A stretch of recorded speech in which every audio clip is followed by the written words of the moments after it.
Okay తీసుకోండి, చెప్పండి. ఆనంద సాగర్ గారు అతని మాటల్లోనే, పెద్ద ఆయన మాటల్లోనే చెప్పాడు, విమర్శిస్తే అరెస్ట్ తప్పదు. ఆయన అలా చెప్పలేదే, ఆయన అలా చెప్పలేదే. నేను ఎక్స్ప్లెయిన్ చేస్తాగా, నేను ఎక్స్ప్లెయిన్ చేస్తాగా. అతని వయసు ఎంత, అతని వయసు ఎంత, అతను చంద్రబాబు నాయుడు గారిని మాట్లాడాను కూడా ఆయన ఎంత మాట్లాడాడు సార్. నాకు ఇంకా ఆనంద్ సాగర్ గారు మీరు మాట్లాడదురు కానీ మీకు ఇస్తాను. ఆనంద్ సాగర్ గారు మీరు మొత్తం ఆయనకి సమాధానం చెప్తారు కానీ మీరు తీసుకుంటారు కానీ మీరు చెప్పండి. మధుకర్ గారు రెడ్ బుక్ దాటి, రెడ్ బుక్ ఒక డెఫినేషన్, రెడ్ బుక్ ఒక్క నిమిషం సార్, రెడ్ బుక్ యొక్క డెఫినేషన్ చెప్పారు. సరే సరే సార్, మేము వర్గీకరిస్తాం, మాకు మేము వంకర టింకర్ గా మాట్లాడతాం.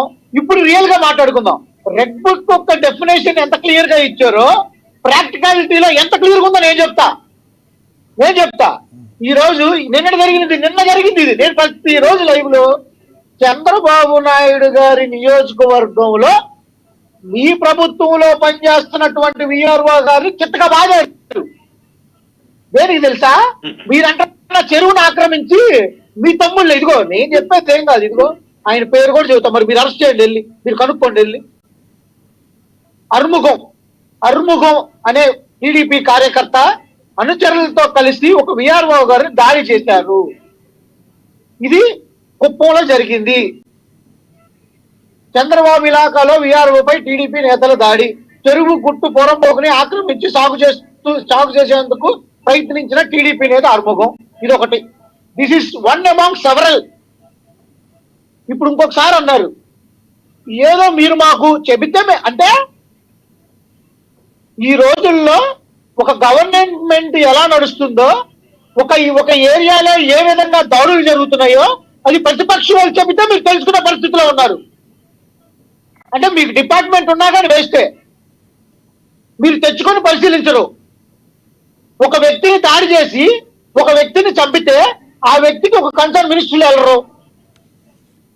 మన నందికొట్కూరులో మచ్చుమర్రులో ఈ రోజు కూడా 8 ఏళ్ళు ఆ బాలికను తీసుకురాలా, దాన్ని ఎవరు పరామర్శించరు. గుంటూరులో 8 ఏళ్ళ పరామర్శించరు. తిరుపతిలో 8 ఏళ్ళ బాలిక పరామర్శించరు. ఏం చెప్తున్నారు సార్? రాజ్యాంగం రెడ్ బుక్ రాజ్యాంగాన్ని మీరు క్లియర్ కట్ గా ప్రాక్టికల్ గా చూపిస్తున్నారు.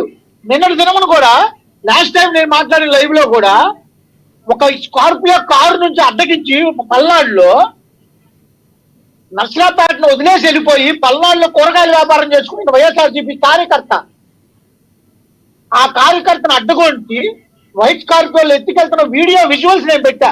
ఇంకా మరలా అంట మేము వచ్చి హోమ్ మినిస్టర్ గారు చూపించాలంటాం. బా ఏమి చెబుతున్నారు సార్ కహానీలు.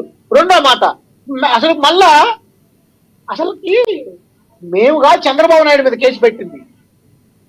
ఇప్పుడు అది ఒకసారి అయిపోయిన సబ్జెక్ట్, దాని గురించి వద్దు. ఈ రోజు జోగి రమేష్ గారి సివిల్ మ్యాటర్ 2022 ఆంధ్రజ్యోతి, ఈనాడు పేపర్లో ఇది కొనుగోలు చేస్తున్నామని పేపర్ స్టేట్మెంట్ ఇవ్వడం జరిగింది. 2023లో కూడా అమ్ముతున్నప్పుడు కూడా కొనే వ్యక్తి పేపర్ స్టేట్మెంట్ ఇవ్వటం కూడా జరిగింది. ఓకే, తప్పు జరిగింది అనుకుందాం, దానికి కోర్టు ఉంది, కంపల్సరీ కోర్టు యాక్షన్ తీసుకుంటుంది.